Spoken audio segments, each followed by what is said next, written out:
Soyez les bienvenus au nom du Dieu trois fois saint.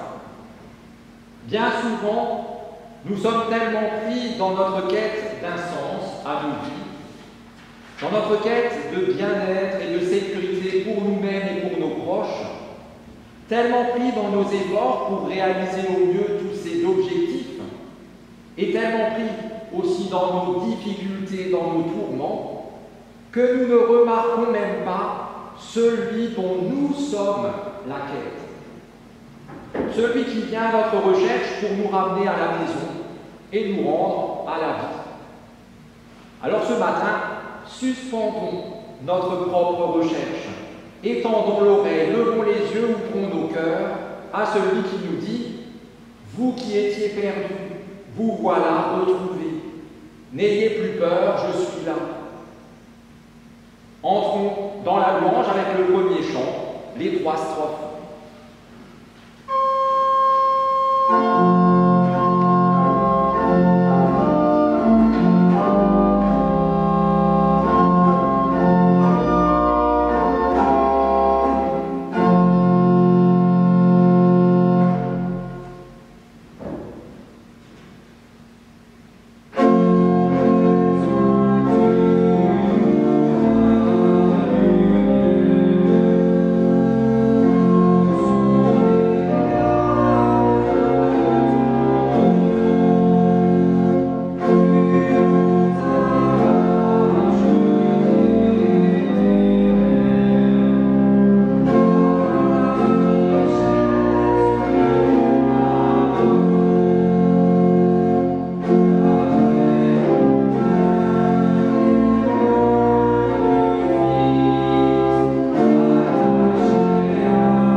La vie est dure et toi tu cours sans cesse. Tu cours plus pour survivre que pour vivre. Et peu importe la fatigue et le découragement, jamais l'impression de vide ne te quitte. Le bonheur d'être plein en te gardant est un leurre. 1000 milliers de choses ne changent le fait que dans ce monde tu es perdu. Oui, la vie est dure, mais tu te souviens. L'Éternel est mon berger, je ne manquerai de rien. Dans tes déserts, le soleil tape fort, il fait chaud et soif. La nourriture se fait rare pour ton corps comme pour ton âme. Tu as beau scruter l'horizon, tout n'est que sabre brûlant, vipères et scorpions. Oui, dans tes déserts, le soleil tape fort, mais tu te souviens. Il me fait reposer dans de verts pâturages. Il me dirige près des eaux paisibles.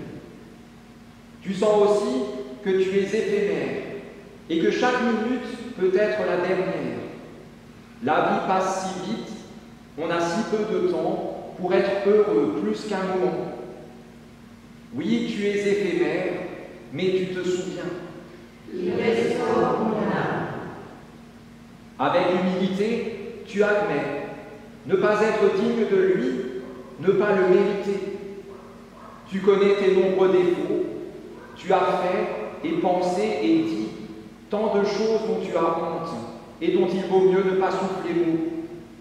Et tu doutes qu'il existe quelqu'un d'assez bon pour pardonner tes actes manqués, pour te pardonner qui tu es. Oui, tu n'es pas digne de lui, mais tu te souviens. Il me conduit dans les sentiers de la justice, à cause de son nom. Autour de toi, le monde est dangereux. Les autres en veulent à tes biens et même à ta vie. Ils sont comme des lions féroces, prêts à se jeter sur toi pour t'arracher ton écorce. Ton avenir t'apparaît bien sombre, avec moins de lumière que d'ombre. Oui, le monde est dangereux, mais tu te souviens. Quand je marche dans la vallée de l'ombre de la mort, je ne crains point mal, car tu es avec moi. Ta plaie et ton bâton me rassurent. Tu te sens démuni, seul, abandonné, face à tes difficultés, face au monde entier, sans autre option que la résignation. Ton sort, tu dois l'accepter comme une fatalité. Oui, tu te sens démuni, mais tu te souviens. Tu restes devant moi une calme, en face de mes adversaires. Tes fardeaux te pèsent et tu n'arrives pas à t'en défaire. Si seulement tu pouvais les déposer, alors tu serais léger. Et tu pourrais repartir à zéro, tu pourrais naître de nouveau et vivre la vie renouvelée. Oui, tes fardeaux te pèsent, mais tu te souviens. Tu moignis ma tête et ma coupe déborde. Évidemment, ce bouleversement te fait peur. Que se passera-t-il lorsque son esprit te saisira, lorsqu'il te renouvellera, lorsque sa main te retirera des grandes eaux, lorsqu'après t'avoir cherché, il t'aura retrouvé et ramené auprès de lui? Oui, ce bouleversement te fait peur, mais tu te souviens. Oui, le bonheur et la grâce m'accompagneront tous les jours de ma vie, et j'habiterai dans la maison de l'Éternel jusqu'à la fin de mes jours. Amen. Que Dieu nous mette au cœur l'assurance de son pardon et qu'il nous donne d'entrer dans sa réconciliation. Chantons-lui notre reconnaissance et exaltons le Seigneur, ô ma joie et mon espérance.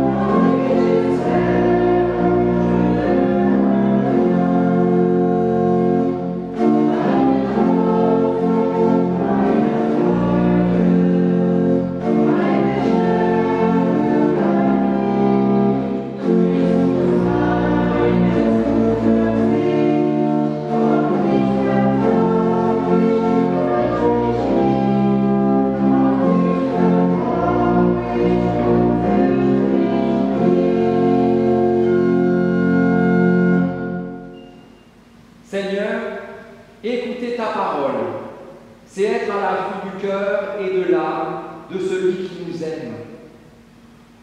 Écouter ta parole, c'est être un veilleur, attendant que surgisse aux jointures de l'âme ce qu'on ne peut saisir ni raconter. Écouter ta parole, c'est t'entendre, en laissant résonner en nous ce qui toujours nous échappe, et qui pourtant nous a rejoints dans notre humanité, Jésus le Christ. Seigneur, à l'écoute de ta parole, nous t'en prions. Inonde nos cœurs de ton esprit et qu'il nous ouvre à Jésus-Christ, ton Fils, notre Seigneur, qui vit et qui règne avec toi, Père, et le Saint-Esprit, un seul Dieu, pour les siècles des siècles.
Est venu chercher et sauver ceux qui étaient perdus. Acclamons l'Évangile en chantant Alléluia.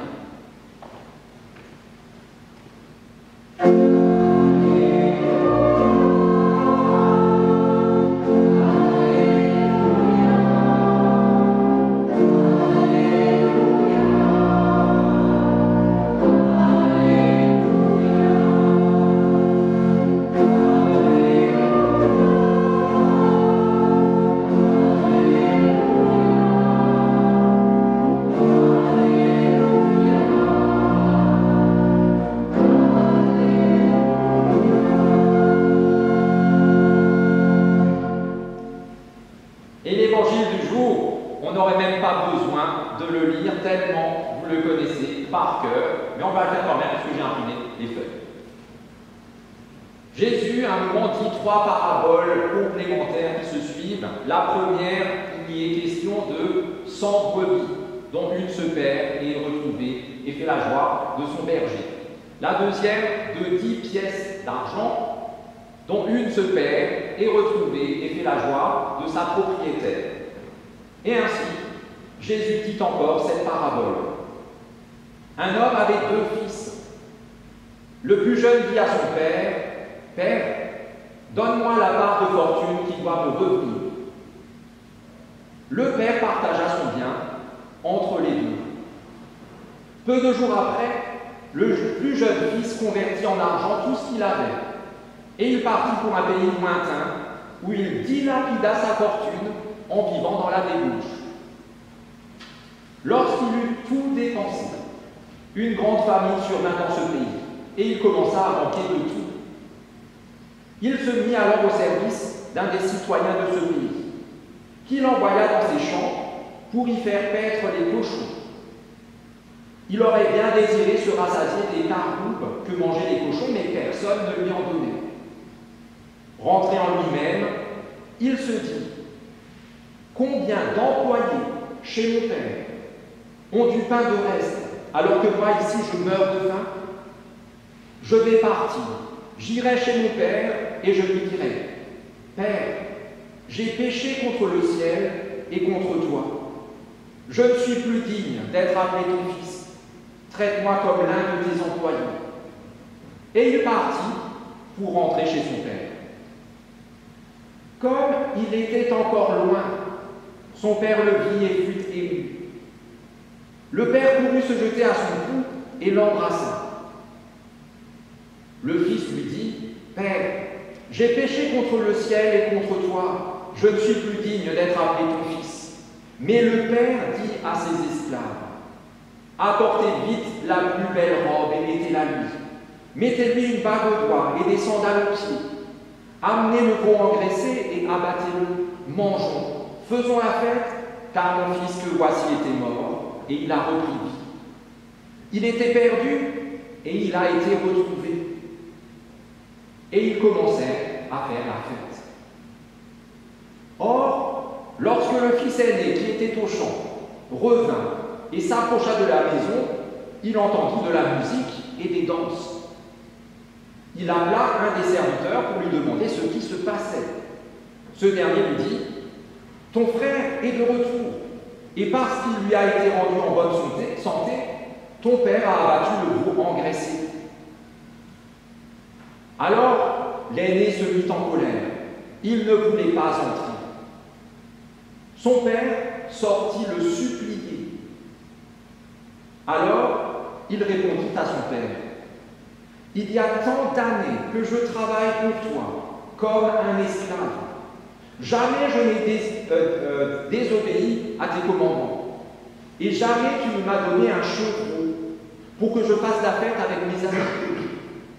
Mais quand ton fils, que voici, est arrivé, lui qui a dévoré ton bien avec des prostituées, pour lui, tu as abattu le veau engraissé. »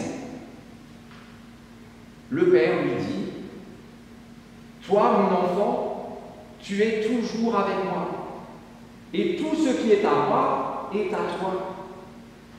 Mais il fallait bien faire la fête et se réjouir, car ton frère que voici était mort, et il a repris vie. Il était perdu, et il est retrouvé. »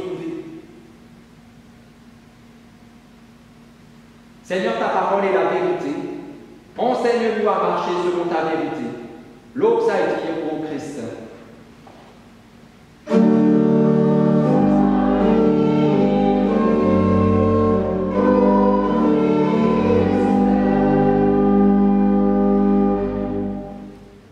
Alors, je pense que vous serez d'accord, j'espère que vous serez d'accord avec moi.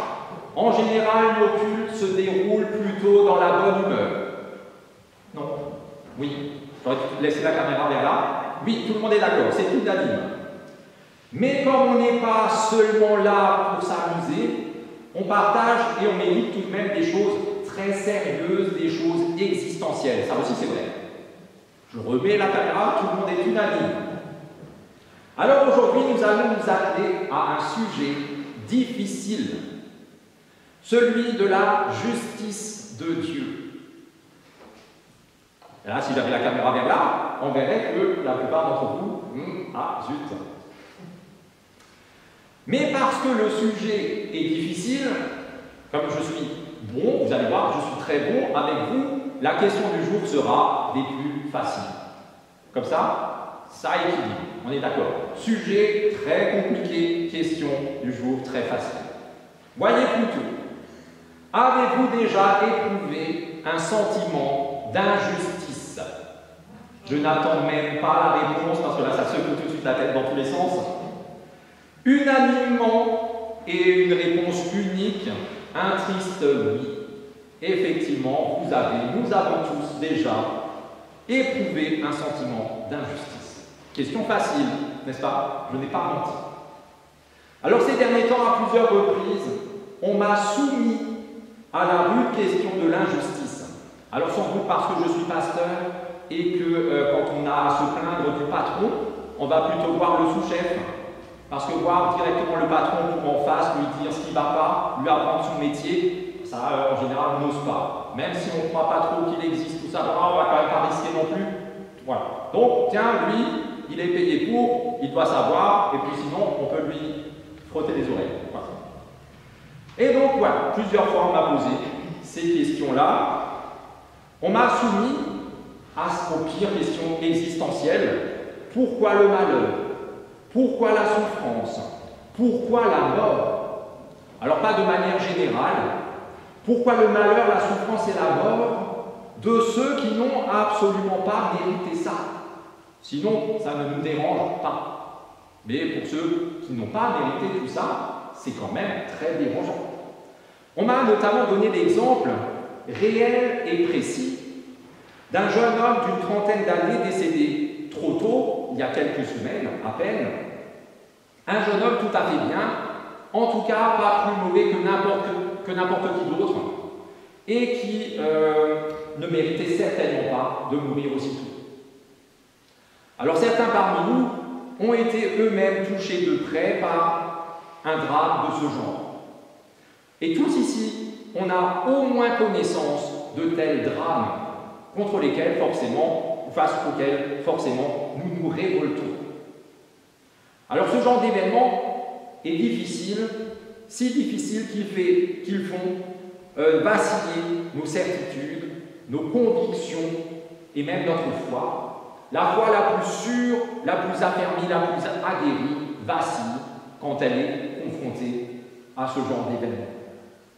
Et derrière tous ces fameux pourquoi le mal, pourquoi le malheur, pourquoi, etc., eh bien, se développe le sentiment d'injustice. Qu'a-t-il fait pour mériter ça? Mais rien du tout. Et pourtant, le malheur frappe l'innocent. Ça, c'est totalement injuste. Il y a tellement de méchantes personnes qui mériteraient la mort, mais elles vivent tranquillement. Et longtemps, et bien, et même très bien, même trop bien. Alors, rien de neuf sous le soleil. Le psalmiste disait ça, exactement ça, il y a plus de 2000 ans. Un exemple avec le psaume 73. « J'étais jaloux en voyant la prospérité des méchants.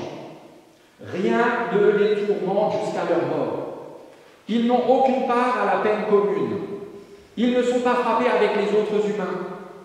C'est pourquoi l'orgueil leur est un collier et la violence un vêtement qui les enveloppe. Ils sont luisants de graisse. Ils projettent de faire du mal et d'opprimer en parlant haut. Ainsi sont les méchants, toujours tranquilles. Ils accroissent leur richesse. » Il y a plus de 2000 ans, c'était déjà comme ça. À croire qu'il n'y a jamais eu de véritable justice ici-bas. Alors comment croire en un Dieu qui, au lieu d'être juste en récompensant ceux qui le méritent et en punissant ceux qui le méritent, laisse vivre et prospérer le méchant et souffrir et mourir le gentil? Ce n'est pas juste. Dans l'histoire hyper connue du jour, celle qu'on a lue, même si on n'avait pas eu besoin, on n'aurait pas eu besoin, le sentiment d'injustice est omniprésent. Dès le début. Et là, peut-être, ça vous surprend, dès le début, le sentiment d'injustice, dès le début, vous l'avez entendu, il n'est pas dit explicitement. Voilà. Normalement, ça aurait dû vous étonner. Je vois que ça ne vous étonne pas. Donc, voilà, vous l'avez senti. Vous avez senti qu'en fait, cette histoire des deux fils, c'est un peu comme nous toujours, dans la vie normale. Trop souvent, nous, on fait pareil. On éprouve bien des sentiments, beaucoup, des positifs, des négatifs, mais on ne les dit pas. On trouve que c'est aux autres de savoir ce qu'on ressent. Et pourquoi on ressent ça, positif ou négatif? Et on attend d'eux qu'ils en tiennent compte et qu'ils agissent en conséquence. Ça, ce serait normal, ce serait juste parce qu'on mérite cette attention-là. Et on agit comme ça avec une intensité particulière pour le sentiment d'injustice.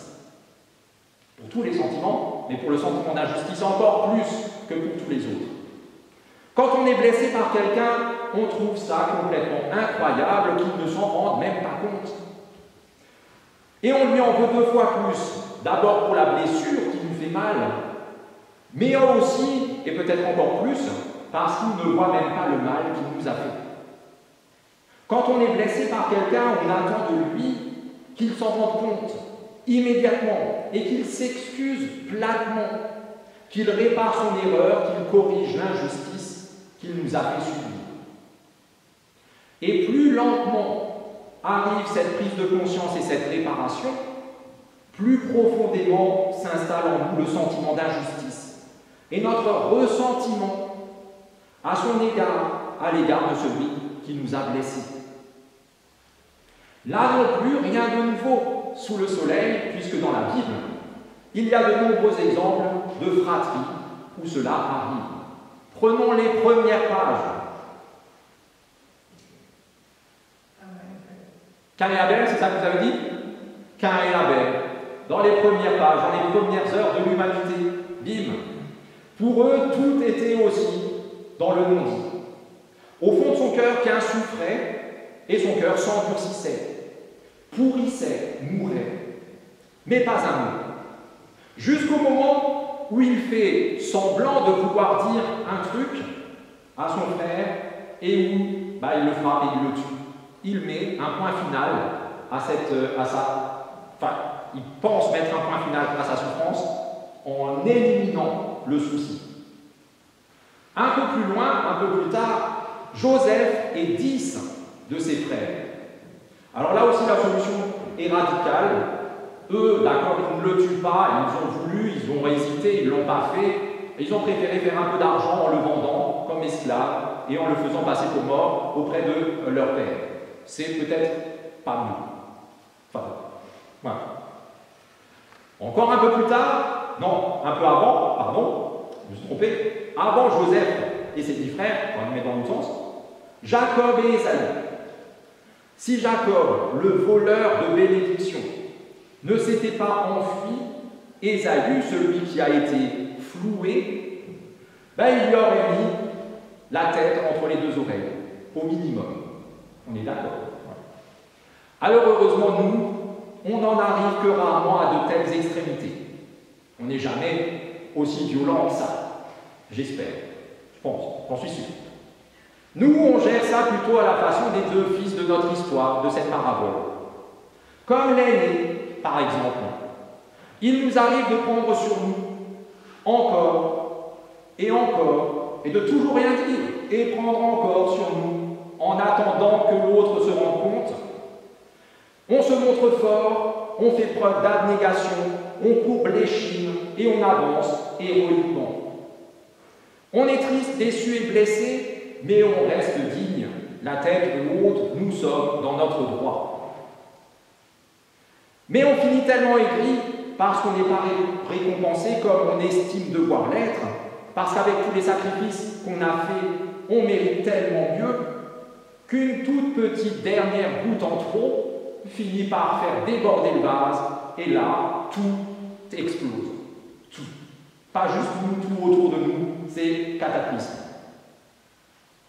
Ou alors, comme le cadet, ça aussi, on a l'habitude de le faire, on prend tout simplement le large, sans plus d'explication. On pense laisser derrière nous notre déception, nos blessures, le malheur, pour enfin vivre la vraie vie, celle qu'on mérite. Mais là aussi, au bout du compte, l'herbe n'est pas plus verte là-bas. On constate même qu'elle est bien plus amère partout ailleurs qu'à la maison qu'on a voulu quitter. Regardez ce beau vert comme c'est ici qu'il faut manger.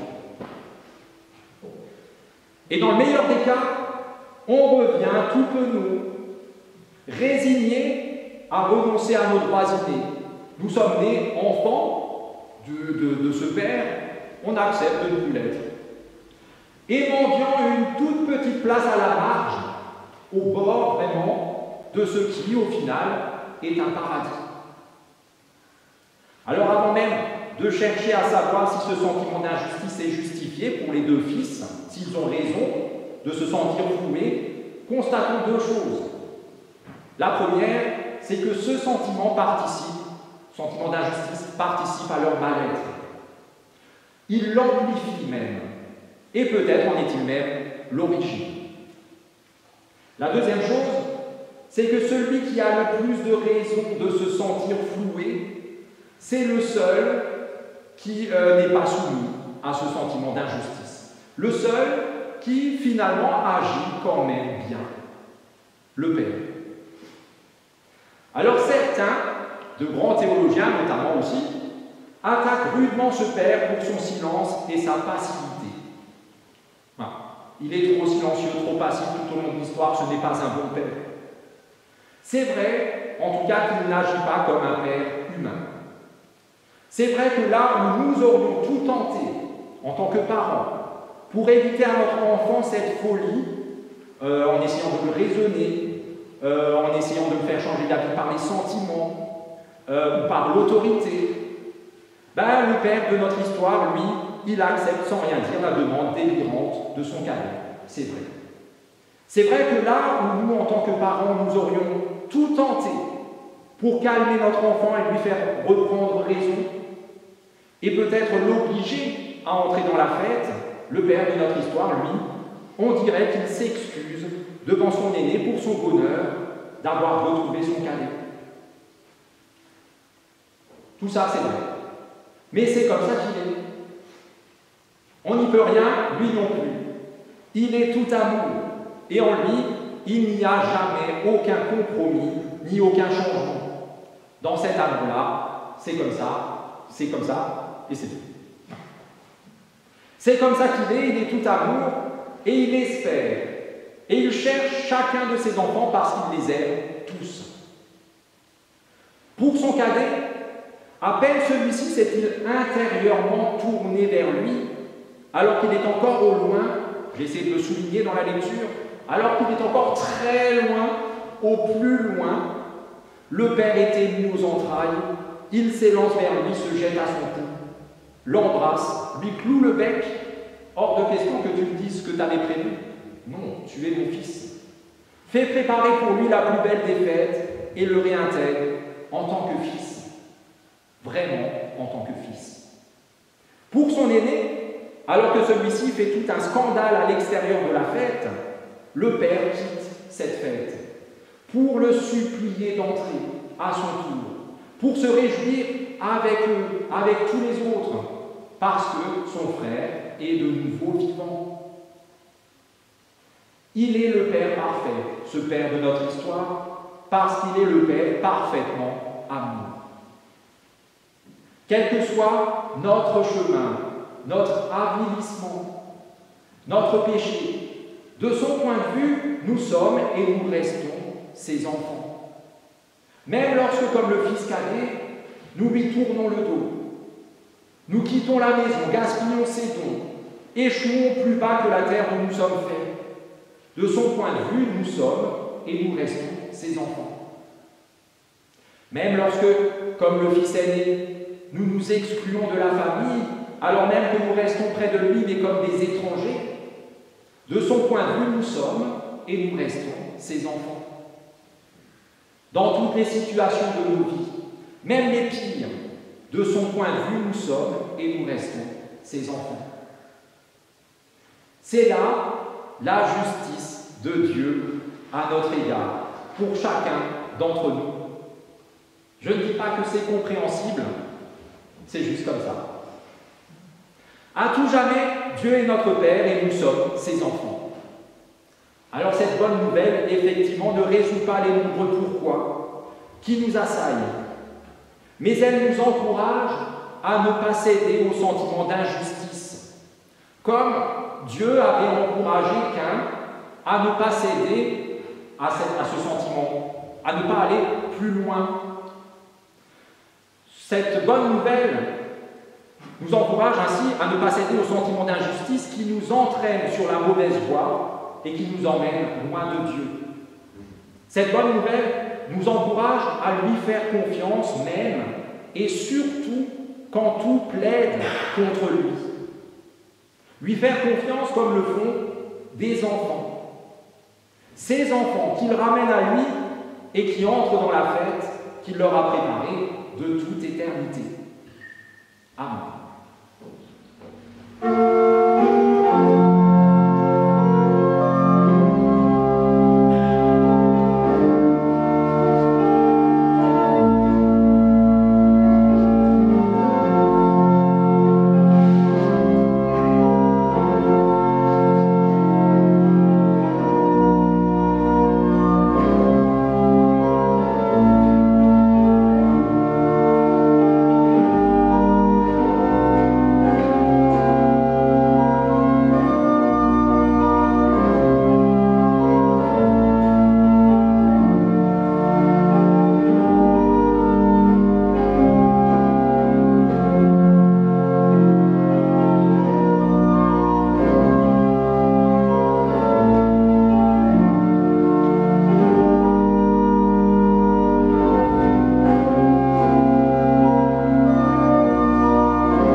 afin qu'elle soit attentionnée, capable de tenir sans devenir menotte, capable de dominer sans compter, capable de consoler et de bénir.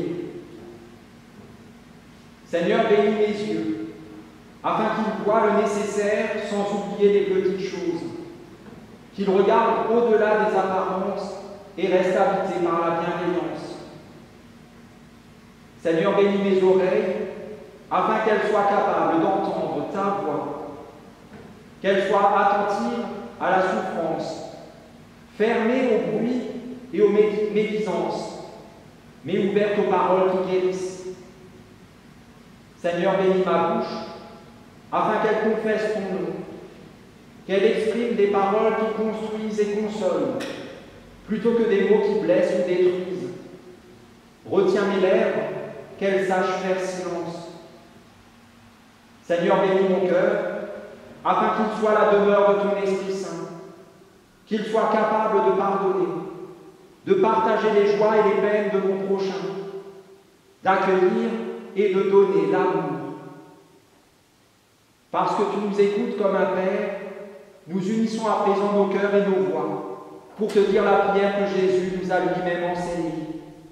Notre Père, qui es aux cieux, que ton nom soit sanctifié, que ton règne vienne, que ta volonté soit faite sur la terre comme au ciel. Donne-nous aujourd'hui notre pain de ce jour. Pardonnez-nous nos offenses, comme nous pardonnons aussi à ceux qui nous ont offensés. Et ne nous laisse pas entrer dans tentation, mais délivre-nous du mal. Car c'est à toi qu'appartiennent le règne, la puissance et la gloire, au siècle des siècles. Amen. Amen.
qui, lorsqu'une de ses brebis se perd, s'en va dans le désert à sa recherche, jusqu'à ce qu'il la retrouve.